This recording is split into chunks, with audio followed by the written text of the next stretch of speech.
Muy bien, buenas tardes. ¿Cómo les va? No tenemos PowerPoint hoy, así que vamos a leer un poco y les voy a mostrar así los textos por si, por si alguien quiere leerlos antes de que envíe el PowerPoint. El PowerPoint lo voy a enviar esta noche o mañana con todos los textitos traducidos que son traducidos por mí, entonces tarda un poco más, pero los que tenemos ahora los muestro, aunque sea en inglés, para que tengan la referencia, y lo que tenga en español lo mostramos en español ahí en la camarita. Mientras tanto, Alfredo muy atinadamente utilizó su clásico Lenard para diferenciar las dos corrientes científicas contemporáneas. Por un lado, el inductivismo-empirismo y por otro lado, el hipotético deductivismo. Esa que es donde estamos parados. No es casualidad que Alfredo haya comenzado por ahí. Lo mencionó a Popper y para comenzar vamos a recorrer brevemente qué dice Popper al respecto en el libro La lógica del descubrimiento científico, que es de 1935, aunque la edición que yo he consultado es posterior, es una edición revisada por el autor, la versión en inglés revisada por el autor. La original estaba en alemán, pero la versión en inglés es la revisada por el autor décadas después y agrega cosas aún más interesantes ahí. Pero en la original, epígrafe. El epígrafe con el que abre el libro, la primera página del libro, es una cita de Novalis y dice así: las hipótesis son redes. Solo quien las usa atrapará algo. Novalis.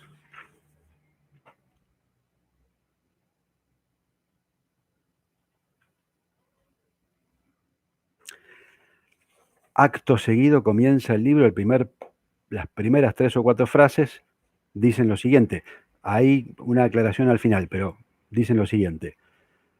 Un científico, ya sea teórico o experimentador, propone enunciados o sistemas de enunciados y los testea paso a paso.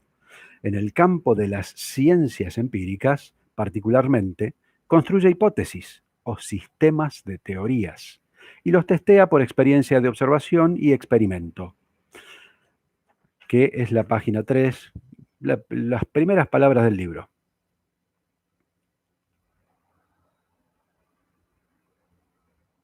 Solo para que, si quieren, pueden hacer después una capturita de pantalla ahí o algo, pero lo van a tener todo en el PowerPoint luego. Una observación con respecto a observación. Popper aparentemente se está contradiciendo, porque dice claramente que la ciencia empieza por proponer sistemas de enunciados, por proponer hipótesis o sistemas de teorías. Nunca podría la observación tener lugar ahí, y de hecho él mismo luego, en el mismo libro, en el capítulo 5, desestima completamente la observación, diciendo que no podemos observar directamente un vaso sin el universal, él le llama universal, a la categoría, al concepto, como quieran llamarlo, en diferentes teorías, él le llama universal.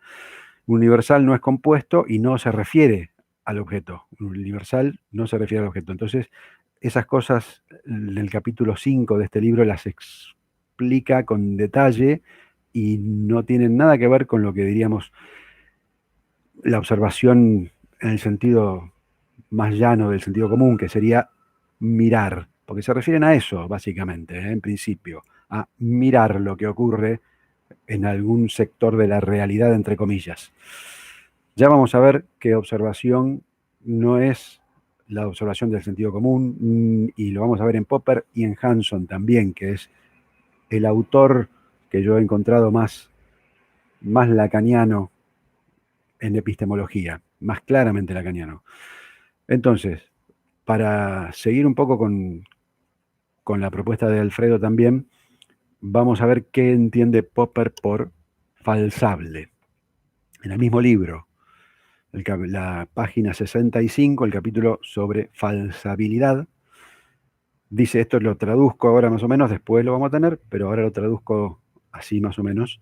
Una teoría se llamará empírica o falsable, y nuevamente, empírica no quiere decir la observación directa y la reproducción de la realidad. Él no está diciendo eso, pero lamentablemente usa los términos que llevan a pensar en una teoría inductivista empirista y es confuso.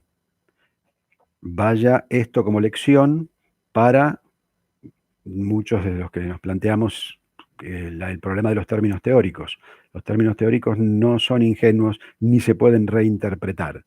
No es que uno puede decir, bueno, no, en realidad yo digo mesa, pero quise decir silla y vos entendés porque yo te digo que mesa quiere decir silla. No funciona así y es un problema en Popper.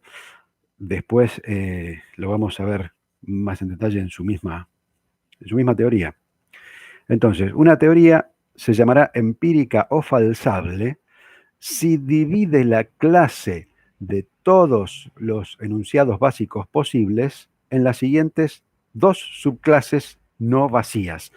Calma que después lo resume en una frasecita. Yo os leo todo solo para que tengamos la visión panorámica, pero después lo resume en una sola frase. Primero tiene que estar la clase de todos los enunciados básicos con los cuales la teoría es inconsistente, es decir, aquellos enunciados que la teoría prohíbe. Y esta será la clase de los potenciales falsificadores de la teoría. No falsificadores, falsadores. Los potenciales falsadores de la teoría. Entonces, esa es la primera clase que tiene que haber. Tiene que haber enunciados que puedan falsar la teoría. Y por otro lado, tiene que haber la clase de aquellos enunciados básicos que no contradicen la teoría, aquellos que la teoría permite. Para decirlo brevemente, dice Popper, una frasecita. Una teoría es falsable si la clase de sus potenciales falsadores no está vacía. Eso es todo. Los potenciales falsadores, bueno, veremos qué es, pero es simplemente eso, que tiene que haber algo para que una teoría sea falsable y por lo tanto sea falsa, entre comillas, habría que ver cómo se define eso, pero para que sea falsable hace falta que la teoría proponga en su estructura una clase que es la de los potenciales falsadores. Esa clase de enunciados no puede estar vacía. Entonces, si yo digo, hay bolas de energía conscientes en Júpiter, como en el cuento de Bradbury, solo será falsable si yo tengo algún modo de mostrar que no hay o que sí hay. No puede ser falsable, no puede quedar indefinido eso, no puede quedar indecidible para que sea un enunciado falsador. Entonces, por otro lado, está el pequeño problemita del sentido común compartido por muchos psicoanalistas, y es que basta un hecho, un evento, un acontecimiento para refutar una teoría. Popper no dice nunca eso, es completamente equivocado. Popper dice lo siguiente. Decimos que una teoría ha sido falsada solo si hemos aceptado enunciados básicos que la contradicen. Enunciados básicos, no dice nunca un hecho ni una observación, nada de eso. Esta condición es necesaria, pero no suficiente, porque hemos visto que ocurrencias únicas no reproducibles no tienen ningún significado para la ciencia. Ocurrencias únicas no reproducibles no tienen ningún significado para la ciencia. No se trata de que una vaca vuele para refutar a la ley de gravedad. Este ejemplo no es mío, Alfredo lo pone en uno de sus seminarios, creo que en el seminario, ¿cuál era? El de la carta robada, el seminario de doctorado de la carta robada. Parece que había visto justo la película Twister y pone como ejemplo la vaca que vuela. Bueno, puede volar porque la agarró un tornado. Entonces, nuevamente, una única ocurrencia no reproducible no tiene ningún significado para la ciencia. Se trata de una hipótesis. Es decir, la hipótesis de la que se trata es la que llamamos hipótesis falsadora. Se trata de proponer una hipótesis falsadora en contra de una teoría X. La hipótesis misma debe ser falsable, además. Además, la hipótesis misma debe ser falsable. Y esto solo significa, dice Popper, que debe estar en una cierta relación lógica con los enunciados básicos posibles. Eso es lo que significa falsable, que hay una cierta relación lógica para que entre en contradicción o para que sea inconsistente, pero no para que se refiera a un hecho específico. Tiene que estar en relación lógica con los enunciados básicos posibles. Este requerimiento solo concierne a la forma lógica de la hipótesis. ¿Más claro? Imposible, página 67. Después todo esto se los voy a pasar con la página original, con esta ferla, con todo. Bueno, Popper no tiene esta ferla. Entonces,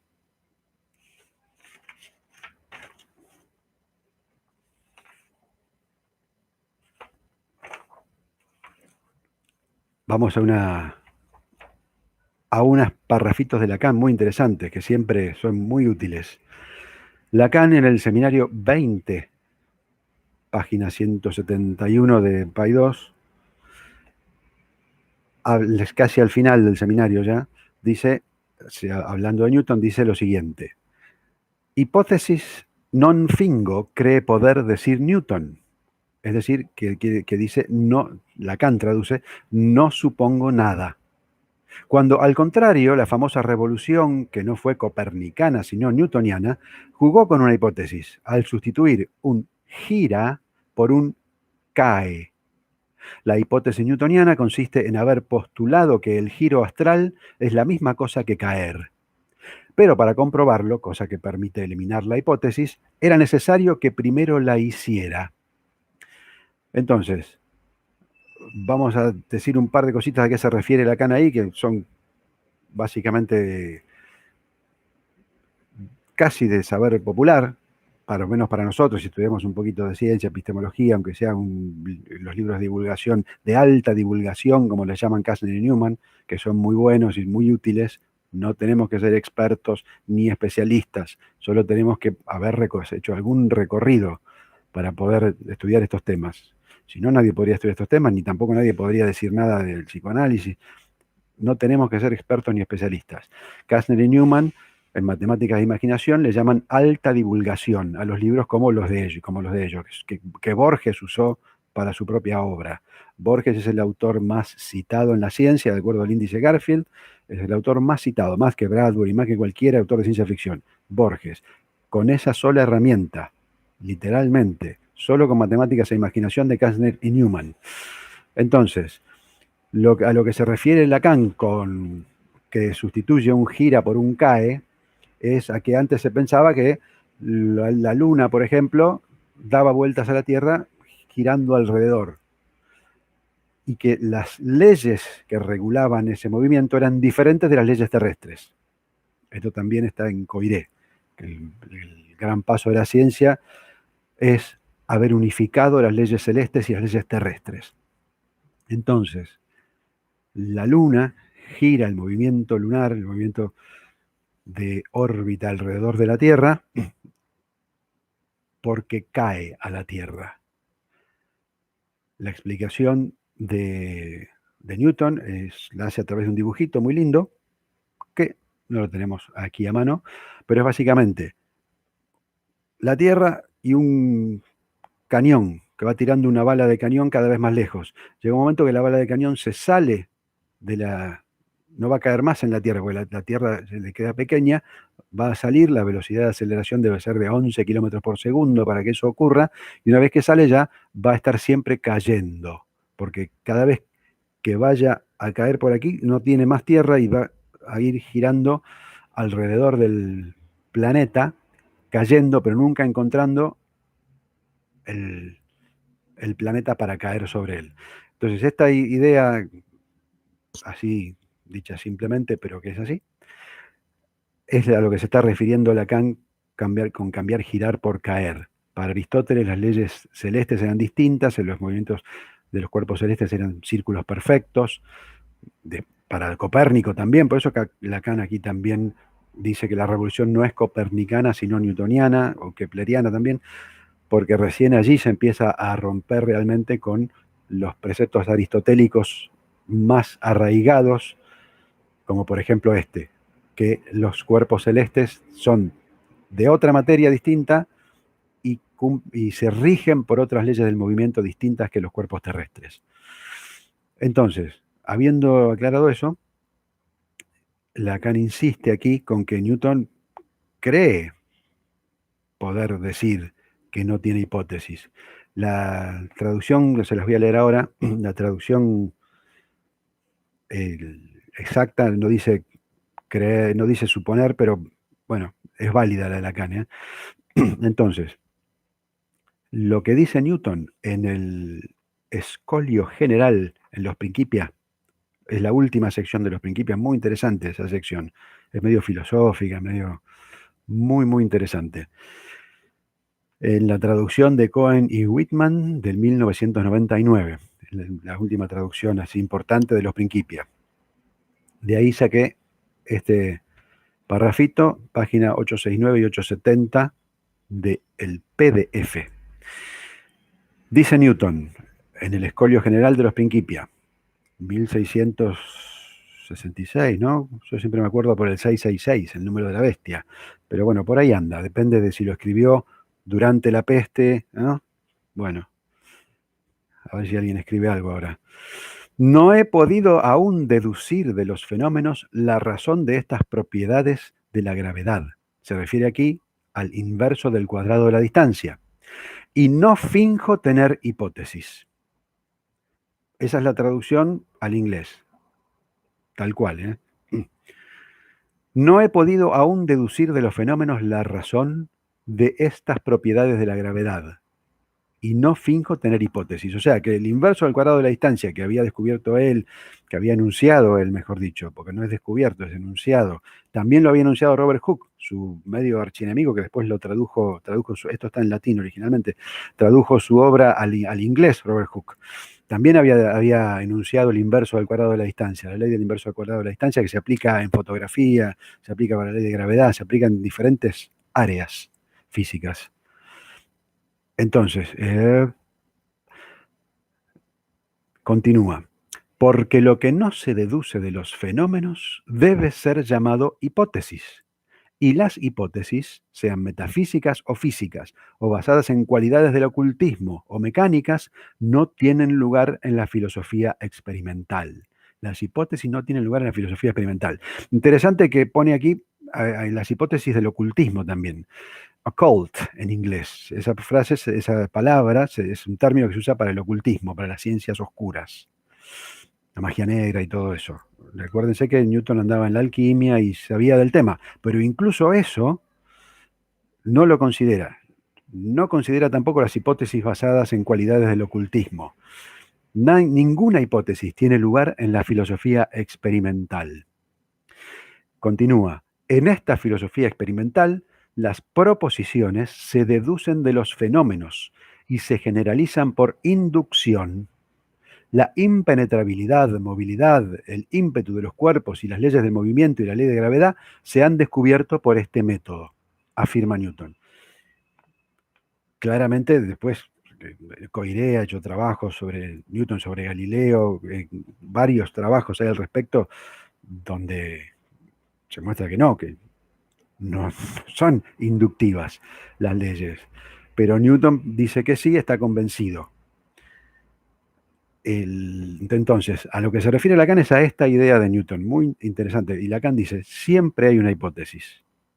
Alfredo dice, decir que no hay teoría es una teoría. Decir que no hay teoría es una teoría.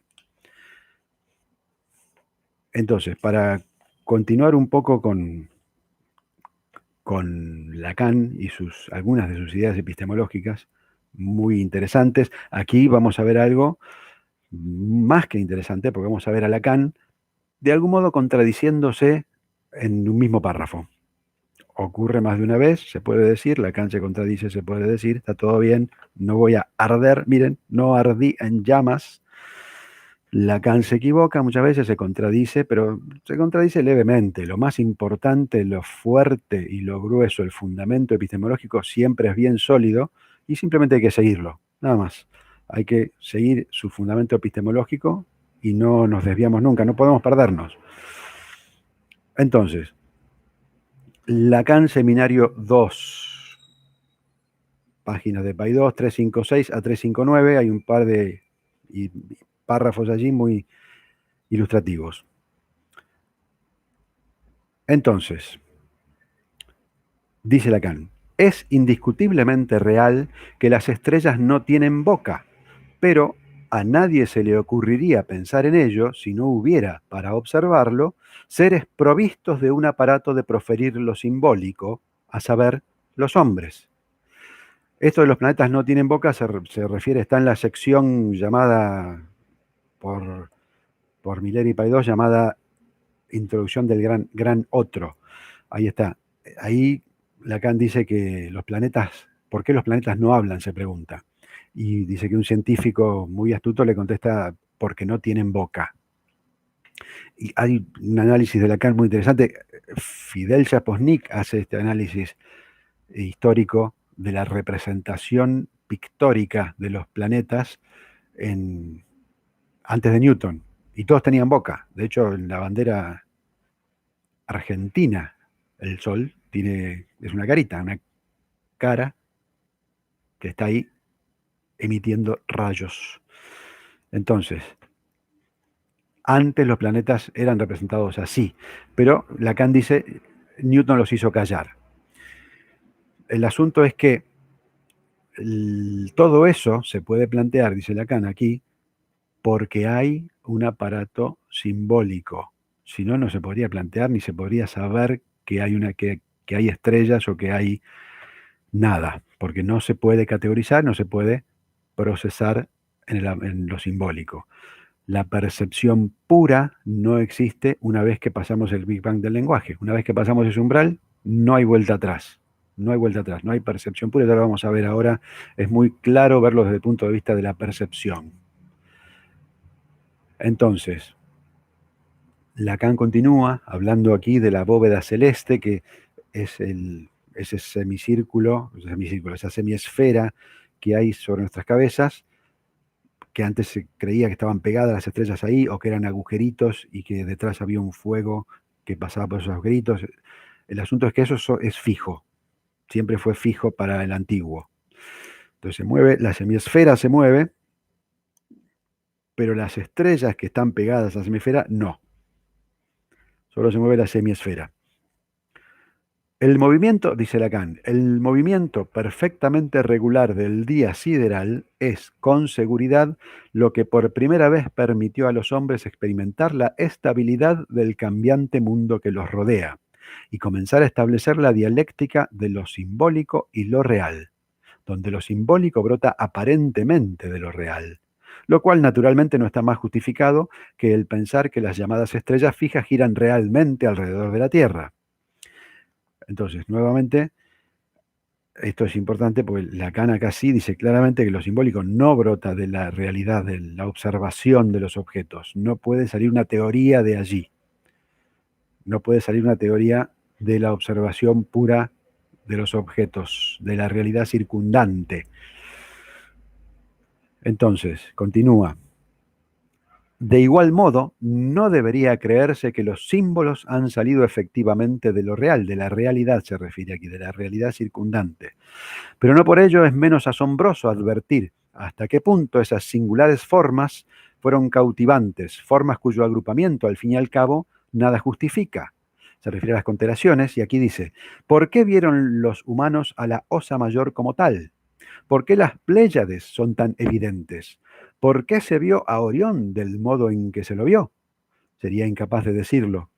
No creo que esos puntos luminosos alguna vez hayan sido agrupados de otro modo. Se lo pregunto a usted, dice así al final. Pero básicamente dice, no creo que esos puntos luminosos hayan sido alguna vez agrupados de otro modo. Totalmente falso, porque Lacan mismo ya había dicho años antes. Ahora vamos a pasar a otra herramienta tecnológica. Años antes ya había dicho Lacan que no se ve más que lo que la cultura y el discurso permiten ver o dan como percibible. Por lo tanto, las culturas de diferentes épocas y diferentes regiones del mundo van a ver distintas constelaciones. Para muestra, basta dibujitos. Esto está tomado, esto es desde el libro de Levinas Levinas argentino, Leonardo, no tampoco el otro, Leonardo, el científico, el filósofo científico argentino. Las imágenes del universo. Las tomo de aquí porque están más claras para lo que queríamos hacer, pero él las toma de Sagan, de Cosmos, el libro de Carl Sagan. Gran, excelente libro que si no lo quieren leer, pues les da fiaca leer. Pueden ver todos los capítulos del Cosmos original, no el de Neil deGrasse Tyson, sino el original, que están en internet, están buenísimos, y están en español incluso. Así que aquí vamos a mostrar la misma configuración, las mismas estrellas, mejor dicho, configuradas de distinto modo.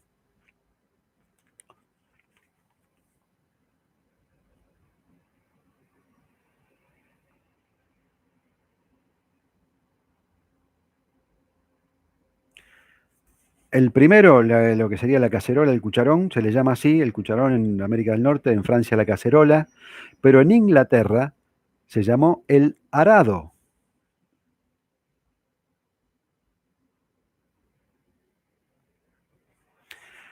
En China, un nombre mucho más interesante, el burócrata celeste.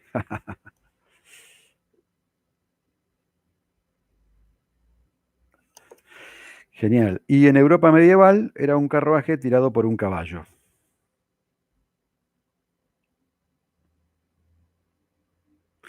Entonces, esto es muy importante, no es un detalle, no es un detalle de las constelaciones, cómo se configuran, porque es simplemente aplicar las ideas de Lacan. Esto en 1946 lo trabajó Lacan, que la percepción se configura y la pareidolia, en este caso se llama pareidolia, recuerden ustedes el cuento de Juana de Ibarburu, la gran, maravillosa escritora uruguaya, Juana de Ibarburu, que escribió el cuento La mancha de humedad, donde se imagina figuras en la pared, la mancha de humedad de su habitación de niña.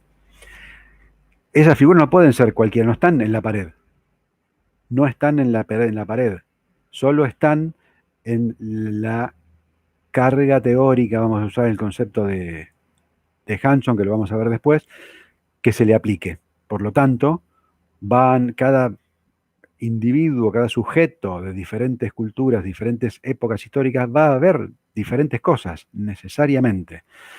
Entonces, esto es aplicar Lacan. Por eso se equivoca aquí Lacan, pero nada, es un detalle. Pero es interesante, porque la pareidolia es precisamente un fenómeno puramente cultural, no es universal para nada, ni siquiera en las ciencias cognitivas. Entonces, vamos continuando. Ahora seguimos.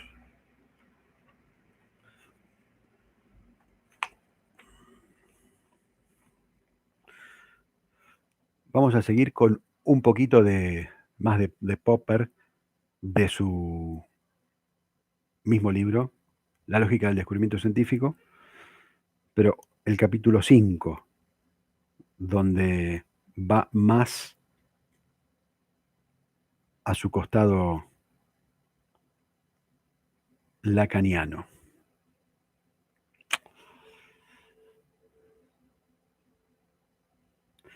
Estamos diciendo lacaniano no literalmente, pero pertenecían al mismo paradigma, Lacan y este Popper.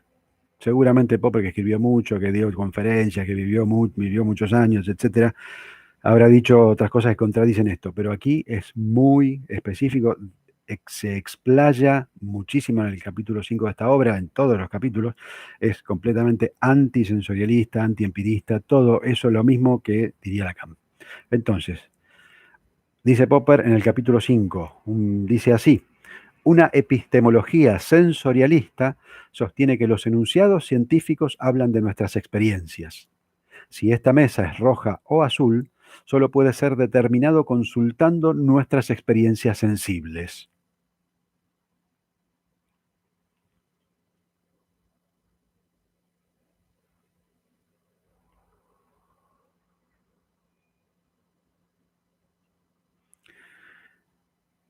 Muy bien, continuamos con el mismo Popper. Acá viene la parte interesante.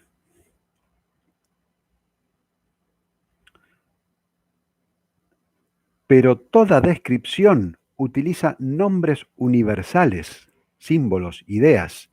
Todo enunciado tiene el carácter de una teoría, de una hipótesis. El enunciado, he aquí un vaso de agua, no puede ser verificado por ninguna experiencia observacional. La razón es que los universales que aparecen en ese enunciado no pueden ser correlacionados con ninguna experiencia sensorial. Los universales no pueden ser reducidos a clases de experiencias, no pueden ser constituidos.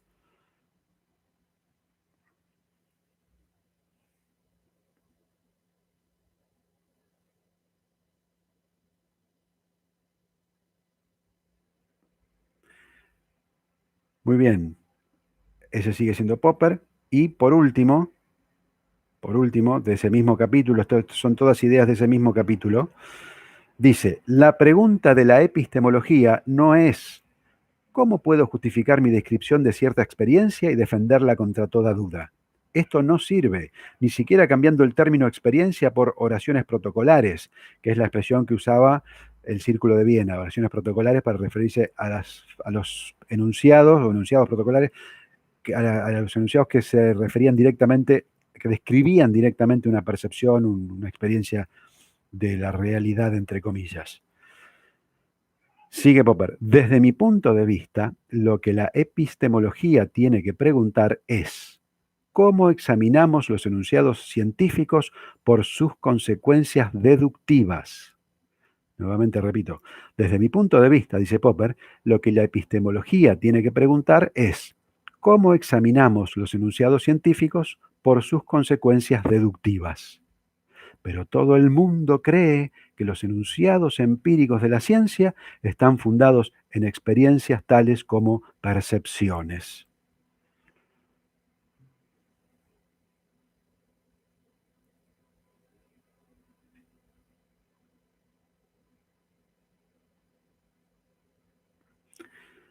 Después se los envío todo, pero bueno, por lo menos van teniendo ahí una referencia. El propio Kuhn hace uso de todas estas ideas, pero lo hace fundado en la filosofía de Wittgenstein, que es el autor lacaniano por excelencia, Wittgenstein, en sus dos obras fundamentales.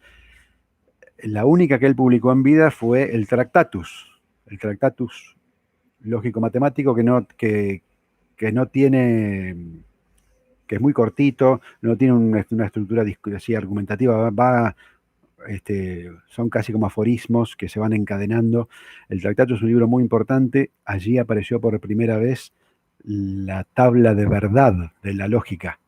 Wittgenstein la puso ahí, según dicen, todo el mundo acuerda en que fue el primero en enunciarla, en usar la tabla de verdad, y ahí está en el Tractatus, por ejemplo. Tiene muchos parágrafos que son fascinantes y completamente pertinentes a nuestra teoría.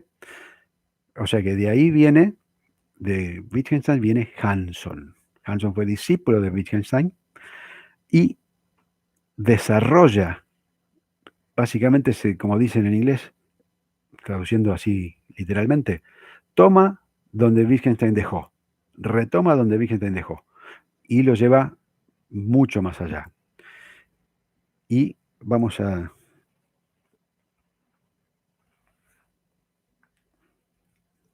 a presentar a Hanson. Esta edición de Patrones de Descubrimiento, Patterns of Discovery, de Hanson, no esta edición, este libro, este libro, el libro mismo, este libro.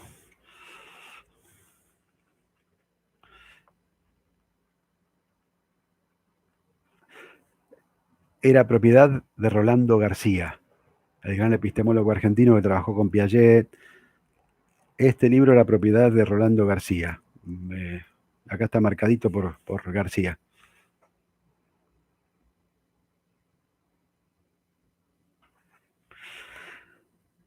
En este libro,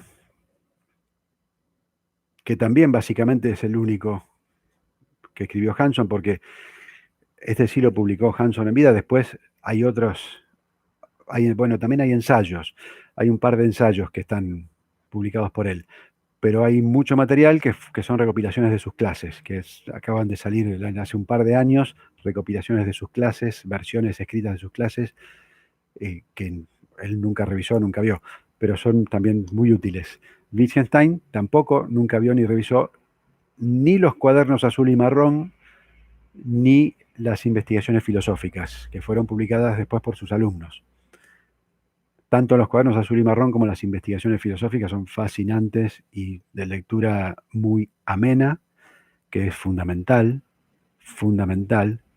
Todo comunicador debe poder expresarse claramente para su público. No hay excepción, no hay justificación. Wittgenstein mismo lo dice en la introducción del Tractatus. Wittgenstein dice en la introducción, directamente, todo lo que puede decirse claramente. Él fue ejemplo de eso, y Hanson absolutamente. Entonces, para ver quién era Hanson, vamos a trabajar un poquito algunas de sus ideas básicas que están aquí en este libro, en Patrones de Descubrimiento, que está en español, se consigue en español, después les pasamos el PDF del libro en español. Hanson tiene una raíz wittgensteiniana muy fuerte, básicamente, siguiendo la premisa que también está en el Tractatus, los límites del lenguaje son los límites de mi mundo. Y todo lo que haya ahí, lo que el lenguaje no puede articular, yo tampoco lo puedo articular. No es inefable, simplemente no existe, no está, no se puede pensar. Lo que el lenguaje no puede articular, no se puede pensar. Entonces, esas ideas wittgensteinianas están presentes en Hanson.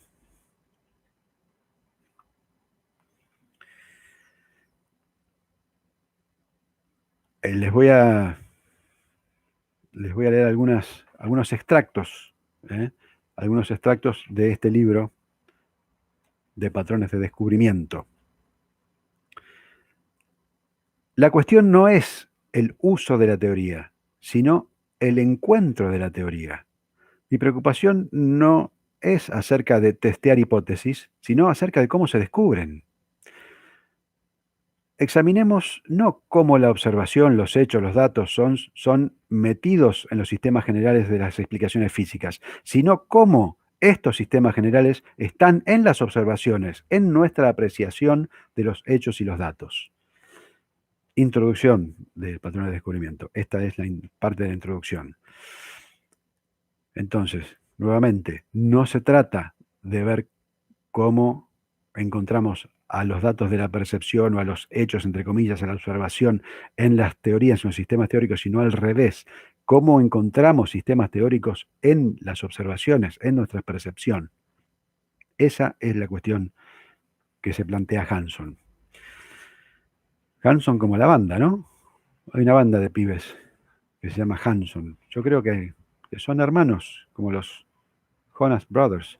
Me parece que son hermanos también los Hanson. Ver es una experiencia. Una reacción retinal es solo un estado físico, una excitación fotoquímica. Los fisiólogos no han apreciado siempre las diferencias entre la experiencia subjetiva y los estados físicos. Y acá viene la frase matadora. Con esto sintetizamos todo lo que significa la ley fundamental, por lo menos la que yo encuentro, una de las leyes fundamentales de Lacan, que es que no hay realidad prediscursiva, no hay ninguna realidad prediscursiva. Acá vienen las frasecitas de Hanson que yo creo que deberíamos tener siempre presentes. Dice así: la gente, no sus ojos, ve. Las cámaras y los globos oculares son ciegos. Wow, what?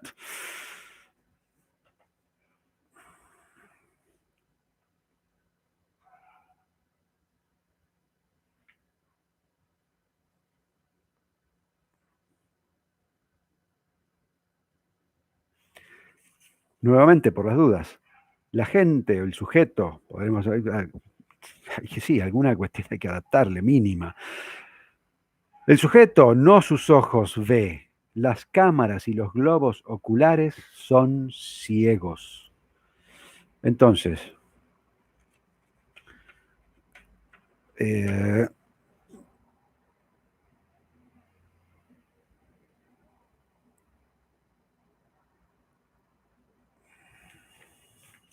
y aquí utiliza un punto interesante que aquí es donde yo retomo y trato de desarrollar un poquito más en mis investigaciones epistemológicas. Epistemología y filosofía de la ciencia, algunos lo usan como intercambiables. Ahora en La Plata, en el Congreso de La Plata, vamos a ver que allí no los plantean como intercambiables, plantean como términos distintos. Así que ahí vamos a aprovechar esos trabajos. Pero en principio mucha gente los toma como intercambiables o simplemente identifican filosofía de la ciencia con la filosofía anglo, filosofía analítica de la no continental europea, la inglesa y después la americana, y epistemología lo identifican con los trabajos continentales, sobre todo con Francia. Dicen eso, no sé, ya lo que nos vamos a enterar. Pero en principio tomémoslo como sinónimos, epistemología y filosofía de la ciencia. Aunque ya vieron que Popper usa epistemología. Entonces,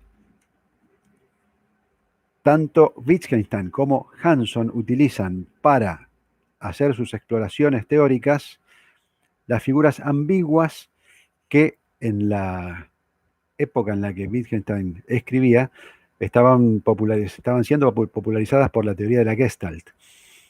Mucho antes ya estaban. Jastrow, de hecho, había publicado El Pato Conejo en los 1887.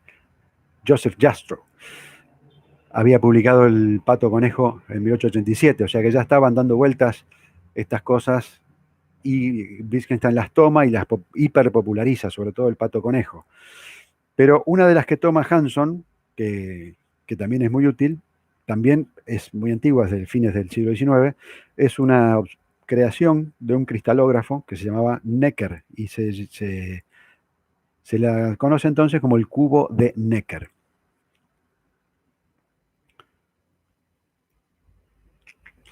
Ese cubo puede ser visto de dos maneras distintas. Puede ser visto como un cubo que está orientado así, y estamos viendo una partecita, esta parte de aquí sería la parte de abajo, este sería el frente y la parte de abajo sería esta, está orientado como en esta dirección, o podemos interpretarlo como orientado hacia arriba. Este sigue siendo el frente, pero esta es la parte superior. Entonces lo vemos orientado hacia arriba. Y podemos flipar, ¿sí? Podemos flipar, flipemos, para arriba, para abajo, para arriba, para abajo. Solo tenemos que ver que esta es la parte de arriba una vez y que esta es la parte de abajo otra vez y flipamos arriba, abajo, arriba, abajo. Lo que no podemos hacer es verlo simultáneamente orientado hacia arriba y hacia abajo. Esta observación es muy importante, la hace Wittgenstein con el pato conejo también, y las conclusiones que se van extrayendo de esto es que no hay algo así como una interpretación de la percepción. No la hay, no se interpreta.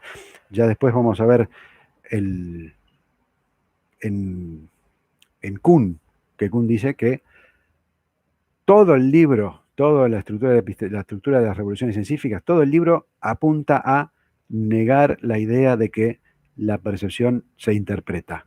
No se interpreta, funciona automáticamente, no dan el paso, no dan el paso que da Lacan, que es decir que no hay realidad prediscursiva, por lo tanto que la percepción se organiza por los discursos, por el lenguaje y los discursos en realidad.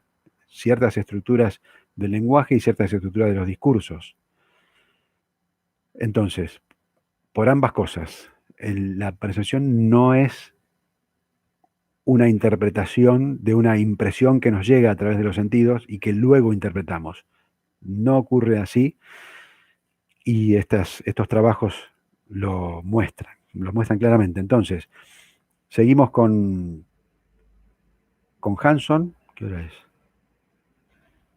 Vamos a seguir un ratito más antes de pasar a preguntas, comentarios, exclamaciones. Hanson dice, refiriéndose al cubo de Necker que él usa en su libro, usa el cubo de Necker, dice, las retinas normales y las cámaras son igualmente afectadas por el cubo de Necker.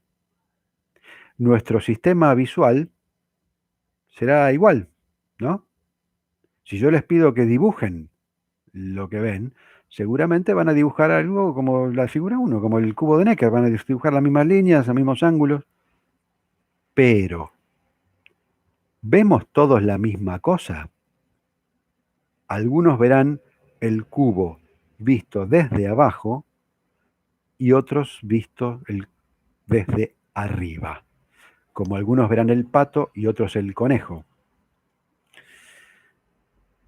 Otro ejemplo que da, este ejemplo sí es interesante para nuestras nuevas, no nuevas, no, nuevas no, para nuestros afianzamientos teóricos con respecto a feminismo, teoría queer y teoría trans, es este.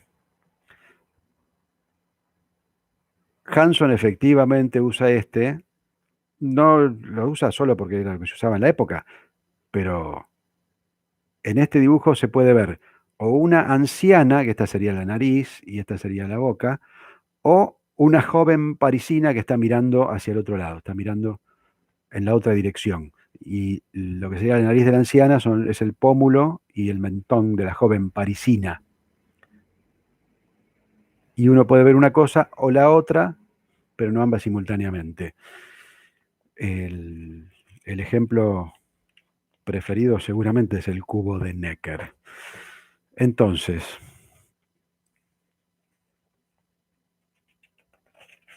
ver no tiene dos componentes diáfanos, uno óptico y otro interpretativo.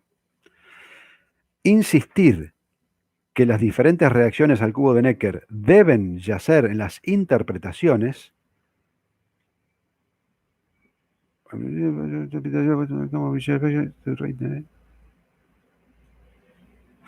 insistir en que las reacciones al cubo de Necker deben yacer en interpretaciones, es reiterar que ver X debe ser lo mismo para todos los observadores mirando a X. Entonces todos ven lo mismo y lo interpretan distinto. No funciona así. Acá Hanson todavía no disponía de algunos experimentos, por ejemplo el de Brunner y Postman, de la percepción de incongruencia. Ese es uno de los experimentos fantásticos, donde se muestran cartas de póker a los sujetos del experimento y se las muestran con los colores cambiados y no ven la incongruencia. En el hemisferio norte o en los países donde circule la carta de póker como elemento habitual en la recreación familiar. Aquí en Argentina seguramente no funcionaría igual. Esa sería la hipótesis, por ejemplo. Esa es una hipótesis. En Argentina, el experimento de Brunner hecho con cartas de póker no debería funcionar, por lo menos igual que le funcionó a Brunner y Postman. ¿Por qué? Porque en Argentina las cartas que se usan mayormente son las cartas españolas, que provienen directamente del tarot. Son los arcanos menores del tarot. Los arcanos mayores son 22, son las figuras, por ejemplo, la emperatriz, los amantes, la muerte, el mago. Esos son los arcanos mayores del tarot. Todo lo demás son los arcanos menores que tienen los 4 palos y tienen todos los valores de las cartas españolas. Entonces, las cartas españolas son las que circulan aquí en Argentina, por ejemplo. Por lo tanto, podemos perfectamente suponer razonablemente, y podríamos hacer el experimento de Brunner y Postman para comprobarlo, pero no estamos comprobando una observación, estamos poniendo una hipótesis en relación con la otra hipótesis. Estamos poniendo la hipótesis de que en Argentina no funcionaría el experimento de Brunner y Postman porque las cartas de póker no son populares aquí. Esa hipótesis, que nada de eso se refiere a nada de la realidad, ni tiene referente de ningún objeto, y más aún si tenemos en cuenta lo que dice Popper de que un universal no está compuesto, por lo tanto no se puede componer de percepciones. Entonces, si tenemos en cuenta de que esa es una hipótesis y la ponemos en relación con otra hipótesis, que es la de Brunner y Postman, esa es la otra hipótesis, alguna de esas va a primar. Va a primar, no, perdón, no la de Brunner y Postman, ahí se las ponemos juntas. Serían complementarias esas. La hipótesis contraria sería la de Pinker o la de Manes, toda la gente de la neurociencia, casi todos, pero la mayoría.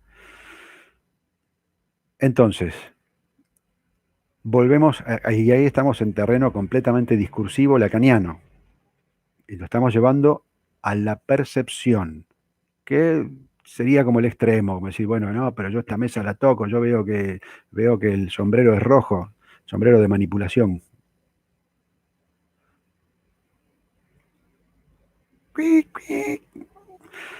Ese es un sombrero de manipulación. Sombrero rojo, el sombrero rojo, ¿cómo no va a ser rojo? Bueno, resulta que hay infinidad de experimentos.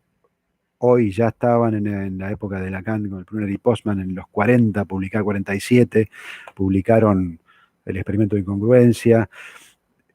Recientemente están todas las experimentadoras mujeres, son todas mujeres, todas ignoradas por la academia, como Elizabeth Loftus, Lera Boroditsky, Diana Deutsch, Kimberly Wade, todas mujeres que proponen exactamente lo de Lacan. Ellas lo plantean de otro modo porque usan la bibliografía que está en la Academia del Hemisferio Norte, que es básicamente el Hemisferio Norte anglo, que es básicamente usar la hipótesis Sapir-Whorf. Pero es lo mismo. Jacobson usa la hipótesis Sapir-Whorf y después el epistemólogo israelí Guy Deutscher le llama la hipótesis de Sapir-Jacobson, esta de que el lenguaje te obliga a percibir de determinada manera. El lenguaje te obliga, no hay opción. Nosotros agregamos el discurso, porque el lenguaje, incluso Lacan dice esto, el lenguaje no existe, es una entidad hipotética también, teórica, que obviamente está y obviamente tiene como entidad hipotética y tiene efectos como entidad hipotética. Pero lo que nos conforma son los discursos. Entonces, todo esto tiene fundamento, si lo quieren ver desde el punto de vista experimental. Hay un montón de experimentos donde podemos ver que los colores no son lo que percibimos necesariamente. Si se ponen en contextos específicos se ve otro color, como el experimento de Adelson, la ilusión de Adelson, que es fantástica. Entonces, vamos a ver otro par de cosas. Fíjense, hay un factor lingüístico en ver, aunque no hay nada lingüístico acerca de lo que se forma en el ojo, dice Hanson, aunque no hay nada lingüístico acerca de lo que se forma en el ojo, los rayos de luz que impactan en la retina, en los bastoncillos y en los conos, pero, dice, a menos que haya este elemento lingüístico, nada que alguna vez hayamos observado podría tener alguna relevancia para nuestro conocimiento. vamos a ir directamente acá.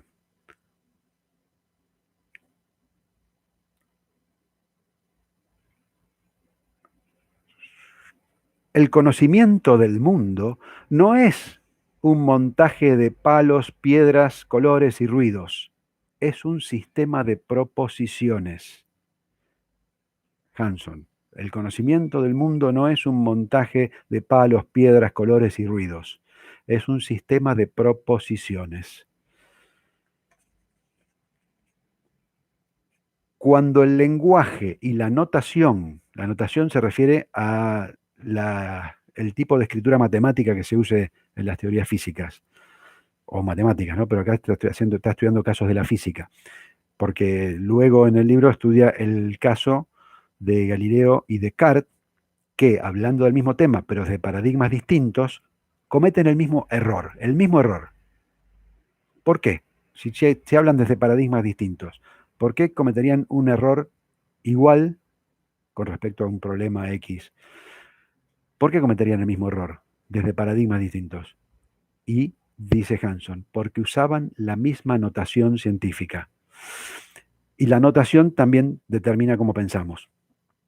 Entonces, eso es un análisis detallado, o sea, no es que Hanson no lo hace, digamos, al pasar, no es una observación eh, superficial. Hanson hace el análisis detallado del tipo de notación que usaron ambos, Galileo y Descartes, y muestra por qué no podían concluir más que el error ese al que cayeron, porque la notación que habían elegido o que tenían disponible los llevaba allí.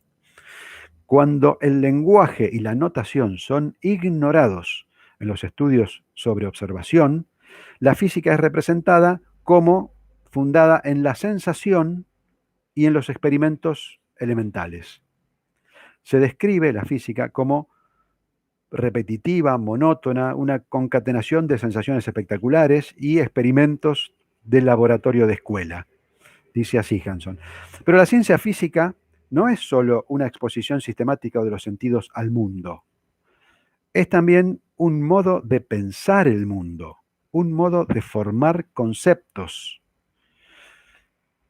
El paradigma del observador, perdón, el observador del paradigma. El observador, aquí esto es muy interesante porque acá la palabra paradigma aparece en Hanson y que escribió este libro años antes que Kuhn escribiera la estructura. El observador dentro de un paradigma no es el hombre que ve y reporta lo que todos los observadores normales ven y reportan, sino el hombre que ve en objetos familiares lo que ningún otro ha visto antes. El observador dentro de un paradigma no es el hombre que ve y reporta lo que todos los observadores normales ven y reportan, sino el hombre que ve en objetos familiares lo que nadie ha visto antes. Una maravilla, ¿eh? Una Hanson. Y después da un ejemplo muy interesante que toma de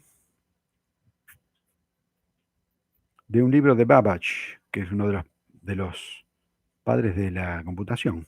De un libro de Babbage toma un ejemplo de Herschel, donde Herschel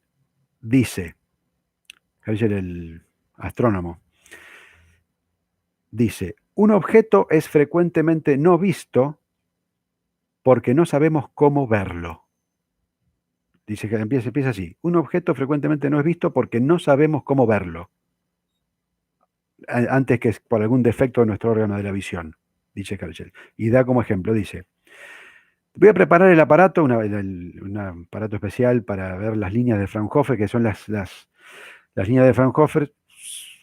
Espectrografía es el modo en el que demostraron, que esto también lo menciona Alfredo en sus libros, que no era imposible saber cómo estaban compuestas las estrellas. Esto lo decía Augusto Comte. Decía, no, algo imposible es, por ejemplo, saber de qué están compuestas las estrellas. Es imposible. Bueno, resulta que solo con teoría se pudo saber, a partir de la creación de la espectrografía, de qué estaban compuestas las estrellas. Y están compuestas de lo mismo que está compuesta la Tierra, el Sol, etcétera. Los mismos elementos. Entonces dice, voy a preparar el aparato para que vean la posición de las líneas de Fraunhofer.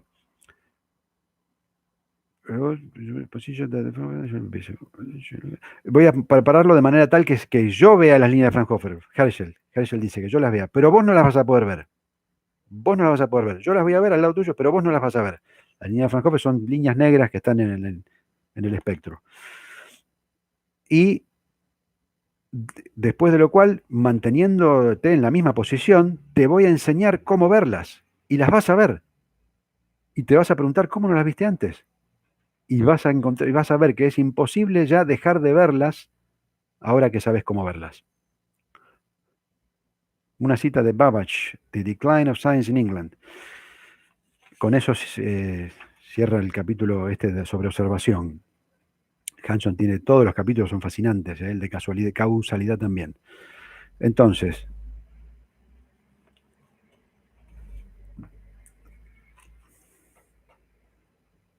después viene este, que es el más popular. Este es el más popular. Por alguna razón, resulta que Kuhn es el más popular.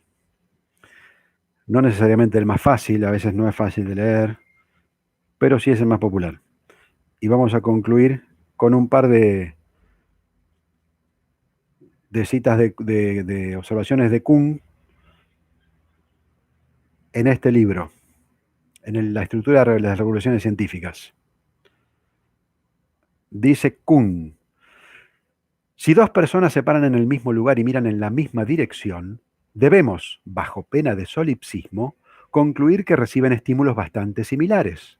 Si las dos personas pudieran poner sus ojos en el mismo lugar, sus estímulos serían idénticos. Pero las personas no ven estímulos.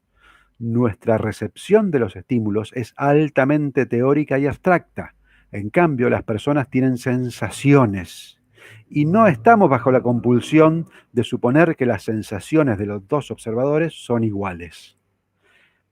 Con este estilo un poquito enrevesado, para no decir directamente lo que piensa, está diciendo que los dos observadores tienen sensaciones distintas. Ya está, lo dije yo. Al contrario, voy directamente, para no confundir acá, porque voy directamente al parrafito que continuaría la idea. Individuos criados en diferentes sociedades se comportan en ocasiones como si vieran cosas diferentes. Si no estuviéramos tentados de identificar estímulos con sensaciones uno a uno, reconoceríamos que esas personas en realidad ven cosas diferentes.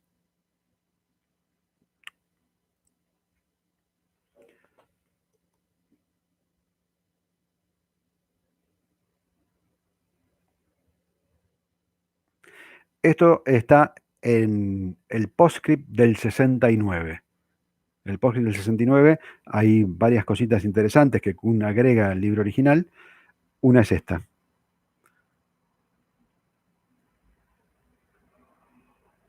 Y finalmente la cita de Lacan, de 1946, en Acerca de la causalidad psíquica. Acá Lacan, 1946, antes del seminario 2. Acá está el por qué no hay que suponer que las constelaciones van a ser las mismas para todo el mundo en todas las épocas. Lacan nos da la pista de por qué no. ¿Por qué van a cambiar? Van a cambiar de acuerdo a la cultura, van a cambiar de acuerdo al momento histórico. Dice Lacan, acerca de la causalidad psíquica: decíos ciertamente que es seguro que la percepción visual de un hombre formado en un complejo cultural completamente diferente del nuestro es una percepción completamente diferente de la nuestra. La percepción visual de un hombre formado en un complejo cultural completamente diferente del nuestro es una percepción completamente diferente de la nuestra.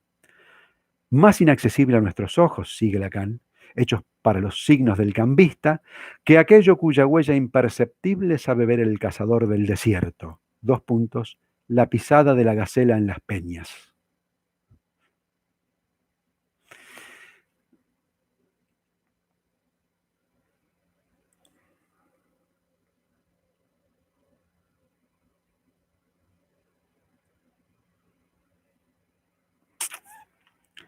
Bueno, entonces, Lacan siempre es consistente. Lacan siempre es consistente. No se trata de de suponer que Lacan no es consistente. Todo lo contrario, Lacan siempre es consistente con el corpus de su teoría. Hay momentos en donde aparecen cosas que no cierran, por ejemplo, su observación sobre las constelaciones, pero son momentos aislados. El corpus general es consistente y tiene solidez. Entonces, solo hay que seguirlo. La epistemología de Lacan está en la línea de estos epistemólogos que estuvimos viendo, de Popper, de Hanson y de Kuhn. Para mí Hanson es el grande, el más grande, sobre todo habiéndolo leído mucho, habiendo leído sus ensayos. Es complejísimo, muy astuto, muy claro en su estilo literario, con mucho estilo literario, da placer leerlo, cosa que no ocurre con Popper ni con Kuhn. Entonces, cosas muy valiosas, por otro lado, muy valiosas. No que sean lo único, pero son muy, muy valiosas. Hanson tiene todo eso y da pasos que nadie, incluso después de él, nadie se atrevió a dar. Nadie sigue, lo citan mucho, lo citan mucho a Hanson. Todo el tiempo lo citan a Hanson. Acá les voy a leer, antes de pasar a preguntas, su definición de carga teórica.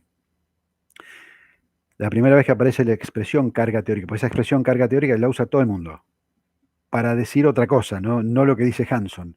Es como siempre, ¿no? Como siempre. Como siempre, parece que fueran todos millerianos en todas las disciplinas. Hanson dice, hay un sentido entonces en el cual ver es una tarea llena de carga teórica. La observación de X está formada por el conocimiento previo de X.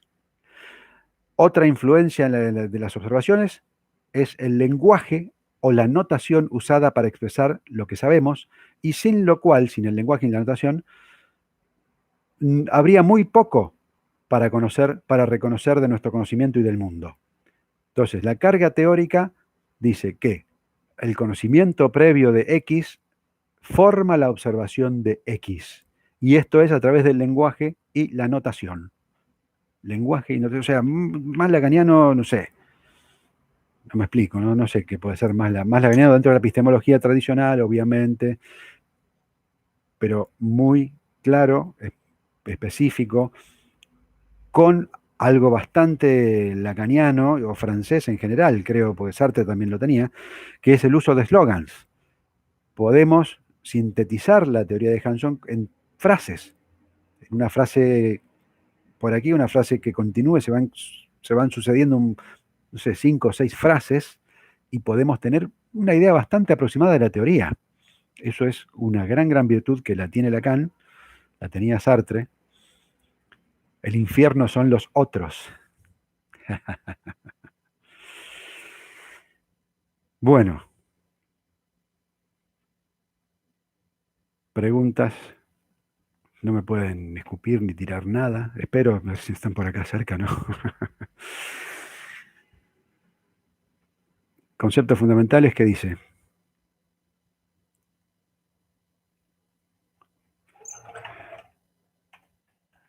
Oh.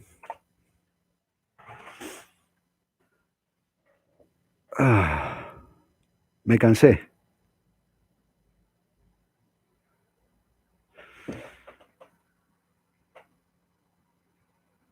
Hola, ¿cómo están? Todo lo que dijeron recién es mentira.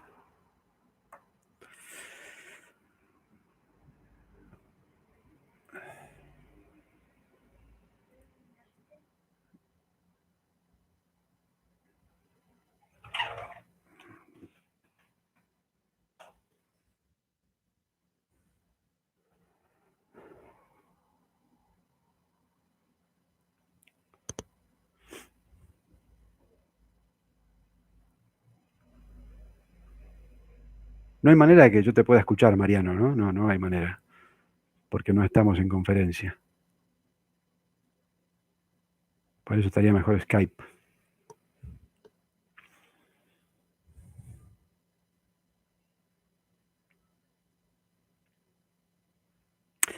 Mientras esperamos a Mariano, vamos a ver qué tenemos.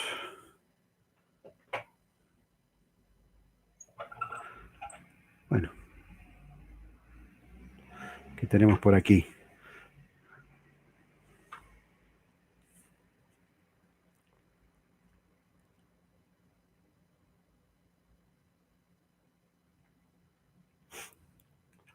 No, no era el que le recomendaste a Alfredo también, Daniel. Después pasanos por acá, Félix, el título del libro, de Everett, o del paper.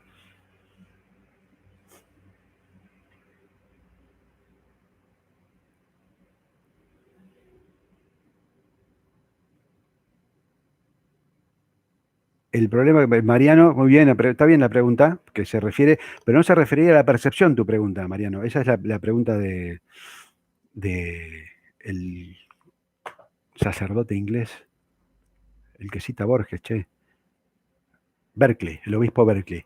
La pregunta del obispo Berkeley, que, que está muy bien, Borges mismo dice, es muy fácil no darle importancia al obispo Berkeley, pero es muy difícil refutarlo. Sí, Berkeley, sí, tal cual, el obispo Berkeley. Sí, el obispo Berkeley dice eso que planteas vos, Mariano. No se refiere a la percepción directamente, sino más vale ontológica, creo. Esa observación es más ontológica. Si existe.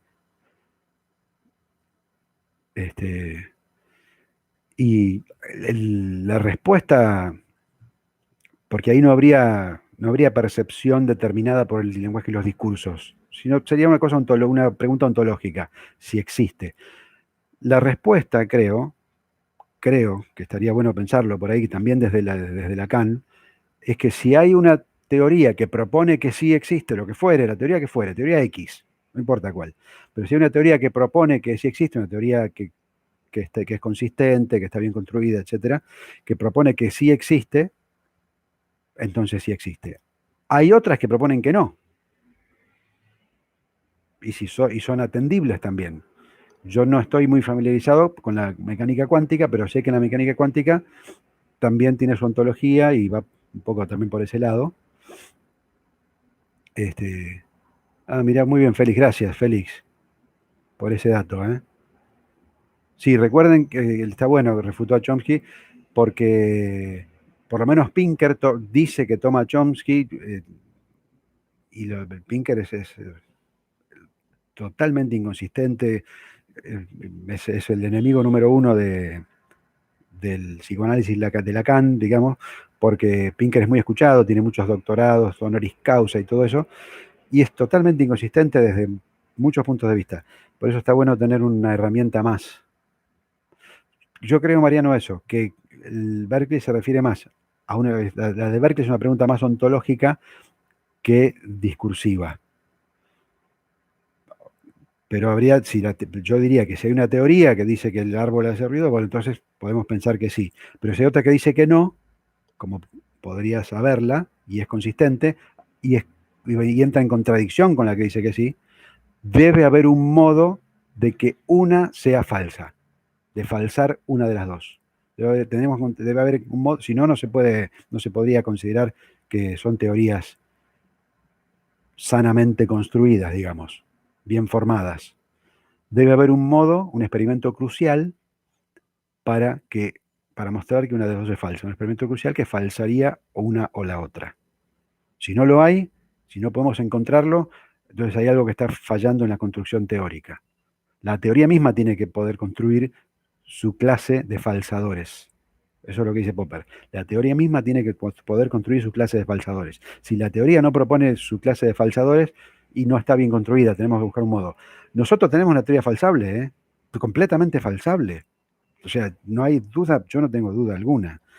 Completamente falsable. Cualquier enunciado de Lacan es falsable. No quiere decir que sea falso en absoluto. Justamente hay muchísimos experimentos de las experimentadoras que les mencioné, sobre todo Lera Boroditsky, que trabaja casi exclusivamente con cuestiones de lenguaje, que muestran que las hipótesis de Lacan son verdaderas.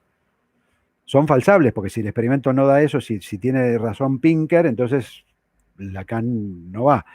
Pero la teoría de Pinker, no un hecho aislado, la teoría.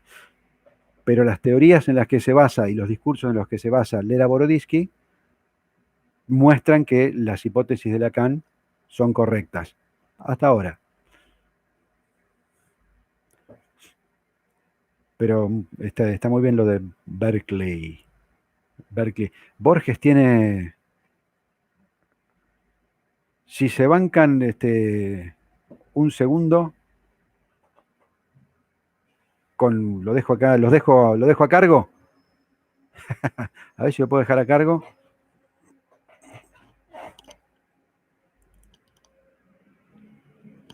Ahí vengo, voy a buscar. Tardo menos de 30 segundos.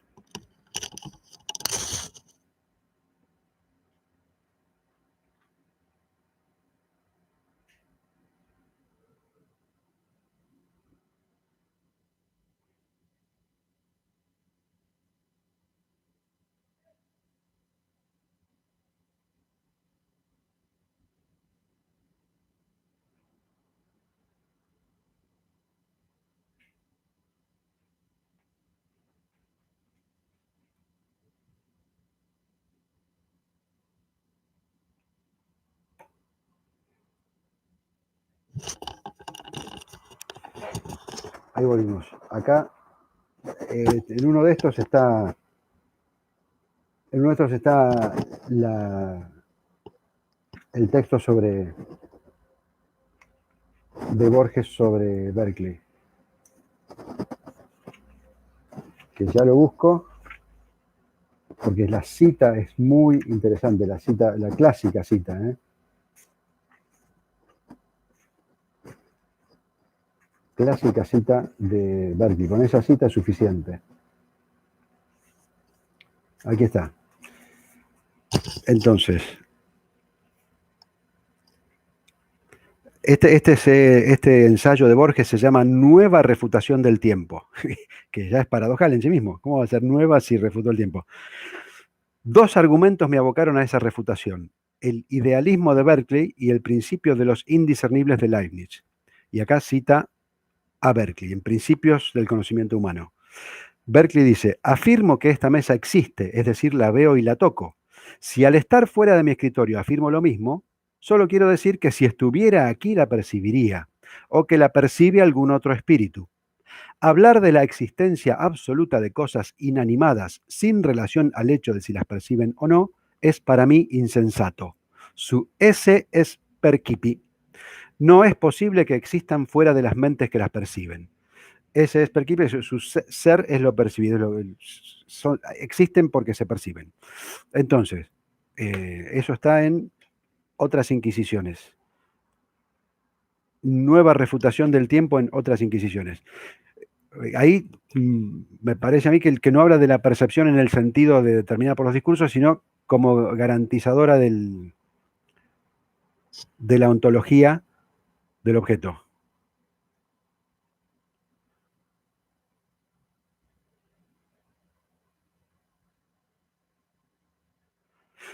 Florencia, rápidamente. El falsable no quiere decir que son falsas. Falsable quiere decir que yo tengo que poder enunciar una teoría de manera tal que permita que haya otra teoría, que haya otro enunciado que pueda contradecirla. Si no lo hay, mientras no lo haya, es verdadera. No es que sea falsa, ¿eh? Falsable, que es el término que usó Popper para indicar que toda teoría debe construir también la posibilidad de su refutación. No que haya un hecho aislado, ni mucho menos, sino que haya alguna otra teoría que la pueda refutar. Que no puede, como el ejemplo que dio Alfredo el otro día de Freud. Si el paciente le dice a Freud, tiene razón, entonces Freud tiene razón. Y si el paciente le dice, no, usted no tiene razón, entonces Freud dice, es resistencia, tengo razón. Eso no es falsable, porque no permite que haya una teoría que refute lo que se propone. En ese sentido. Después, ontología, pues no dice...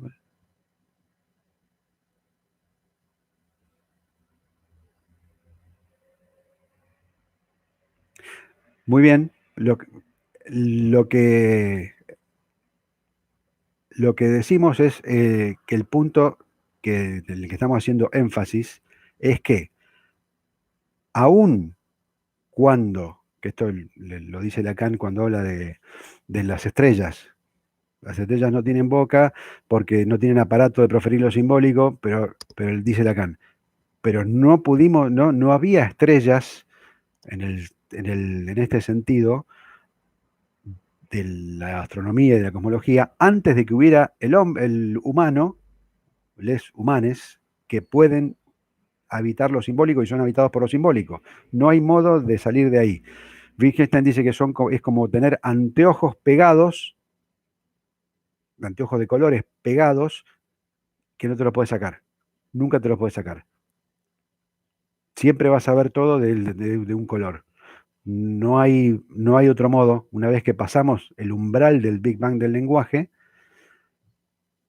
todo va a ser construido a partir de alguna teoría. Y si es circular o esférico, Lacan también dice eso en el seminario 19, la estructura lógica es esférica, se refiere siempre a otra instancia, o también podemos verlo como con modelos de la botella de Klein. El interior y el exterior no son tales, eso es una continuidad. Por lo tanto, una teoría va a remitir siempre a otra, nunca al objeto. Alguna excitación física, podemos decir, puede haber, sí, puede haber, pero siempre le vamos a llamar excitación física a partir de que tenemos una teoría de lo que es una excitación física. Si no tuviéramos esa teoría, no le podemos llamar excitación física, ya sea fotones, ya sea lo que fuere, lo que impacte. La constitución anatómica y fisiológica del humano se ha entendido hace pocos años. Me acuerdo ahora, solo se me viene a la cabeza el sistema circulatorio. El sistema circulatorio se comprendió en los 1700. Entonces no hay necesariamente una percepción sin ninguna teoría ni ningún lenguaje. Entonces pareciera que estuviéramos en un círculo. No estamos en un círculo, estamos en una botella de Klein, que es el modo de pensarlo. Llegamos a contradicciones porque suponemos que hay capas y que hay una capa última. Que hay una capa última donde todas las teorías se refieren a eso, que es lo que critica Hanson, que eso sería suponer que hay un objeto X que es el mismo para todos y que después a eso le vamos poniendo arriba capas teóricas de interpretación. Esta capa última no existe. También lo dice Wittgenstein. Da un ejemplo fascinante con flechas, que está para desarrollar luego, pero que no hay un último estrato de significado. Lo que se percibe, lo que vos decís, es lo que se organiza discursivamente como percepción. No es nunca una excitación pura. No existe eso. Tampoco podríamos pensarlo, porque ya para decir que hay una excitación, tenemos que saber que es una excitación, que los sentidos son excitables, todo eso tenemos que saberlo de algún modo. De la teoría que fuere. Los griegos tendrían una, los mayas tendrían otra. Ahora, lamentablemente tenemos siempre la referencia griega. Los mayas, por ejemplo, sería una referencia fascinante también. Pero no hay una excitación pura. Ya para hablar de eso ya necesitamos tener teoría. Entonces, y no podríamos decir nada de la percepción si no fuera porque tuviéramos alguna teoría. La de Euclides era al revés, era que salían rayos de los ojos hacia el objeto. Esa era la de Euclides. Pero tenía una. Y la percepción era eso. Y en el momento en que Euclides lo enuncia, era eso realmente para él y para el entorno griego. No es que ellos sabían algo y pensaban eso, estaban equivocados, ¿no? Eso sería hacer historia diacrónica. Mejor dicho, sí, historia diacrónica. Suponer,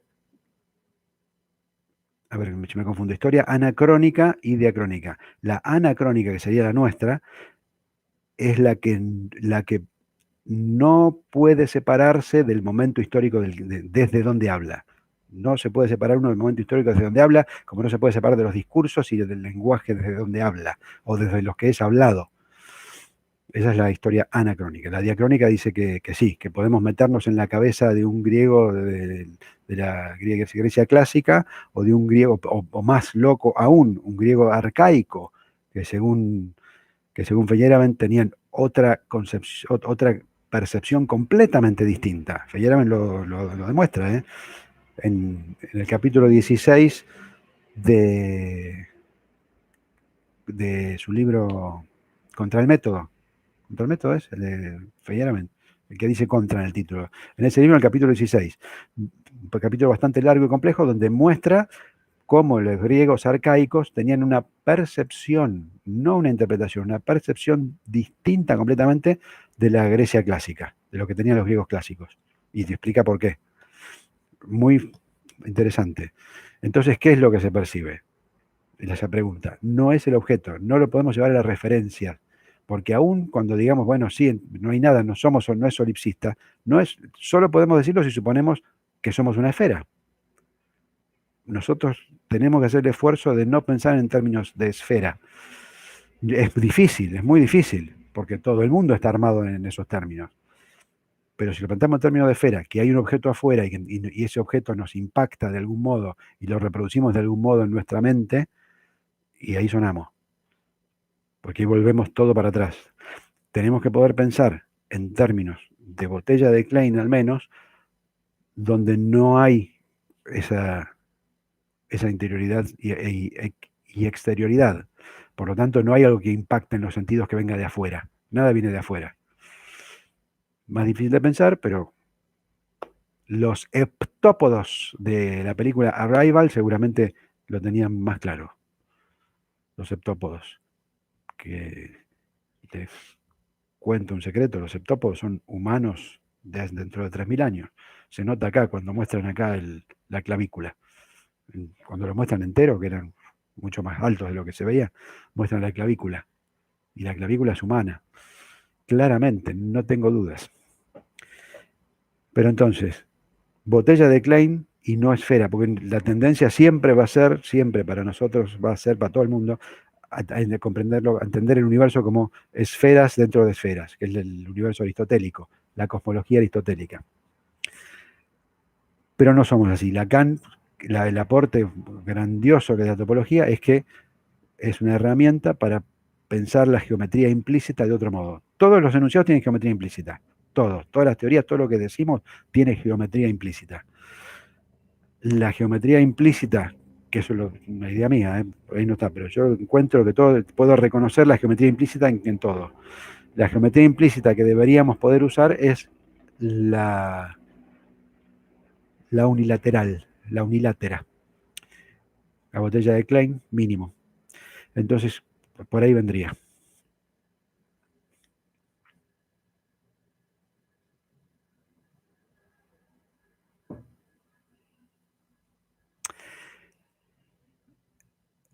¿Ya estamos?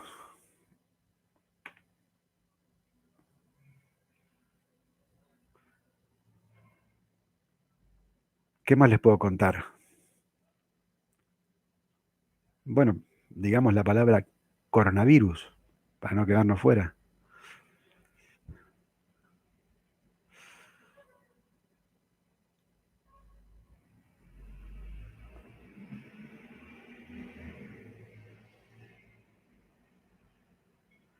Ahí va ahí la pregunta de Alejandro, está buena, Félix, ahí aporta, Félix, estás, claro, las matemáticas, seguros, pero sin duda. El Tecmark sobre todo, porque Tecmark sigue, ¿no? Vos los conocés bien, Félix, a Tecmark. Yo sé que sigue la línea de Eugene Wigner y el paper que se llama La irrazonable eficacia de las matemáticas en las ciencias naturales. Ese es el título. La irrazonable o irracional, no, irracional no, unreasonable. La irrazonable eficacia de las matemáticas en las ciencias naturales. Y se pregunta eso, Wigner ahí, que cómo puede ser que las matemáticas estén en todo y explican todo. Para no mencionar, para no meternos con el ejemplo clásico que es la serie de Fibonacci en el girasol, en el ananá. No sé si ustedes lo han hecho, yo lo he hecho. Me fui a comprar ananáses y los conté de un lado las espirales que van de un lado y las espirales que van del otro y están en Fibonacci, no hay vuelta, ¿eh? Bueno, Tecmar va por ese lado, pero todos los conocen mejor. Y después Alejandro dice la exactitud, bueno, es la cuestión de la metrología. No sé si por ese lado va tu pregunta de la metrología o de la exactitud de un concepto. Bueno, ahí no sabría para dónde ir, ¿eh? Pero bueno, che, gracias por los comentarios muy interesantes. Y el aporte de Félix, lo de Daniel Everett, está buenísimo. Y pasa algo de Tecmar, Félix, ya que estás, que vos lo conoces bien, que lo venís leyendo. Algún paper, algo simple, simple, no sé si simple, algo que podamos leer y tener de referencia. Yo leí algunas cosas un tiempo, sobre todo su planteo de los universos 1, 2 y 3, que eran muy interesantes. Max Tegmark es sueco.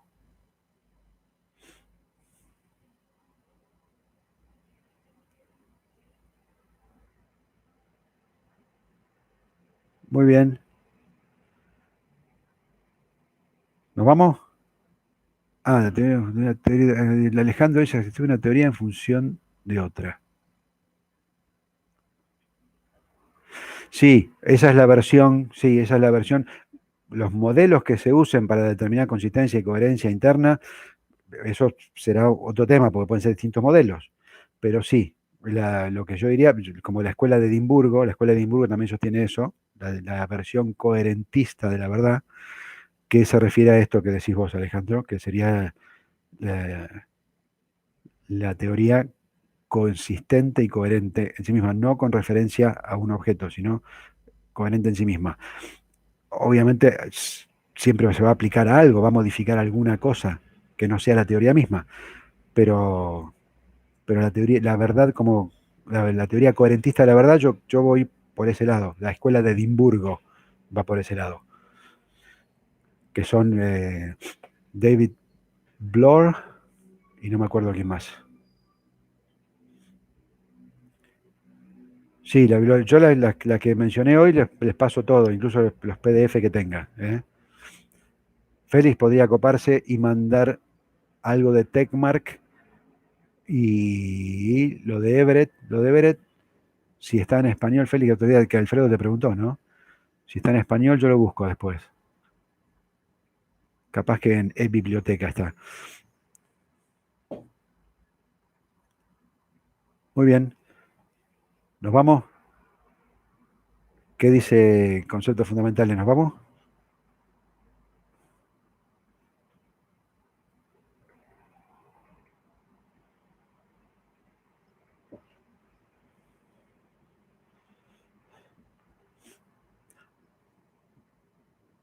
Che, gracias a todos a todos ustedes, por tomarse este tiempo en un viernes de sol.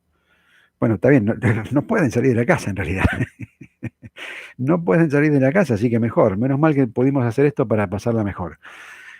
Que la seguimos, después les mandamos todo el PowerPoint y bibliografía. Yo tengo la bibliografía en PDF en español, Hanson. Hanson es maravilloso. Muchas gracias a todos.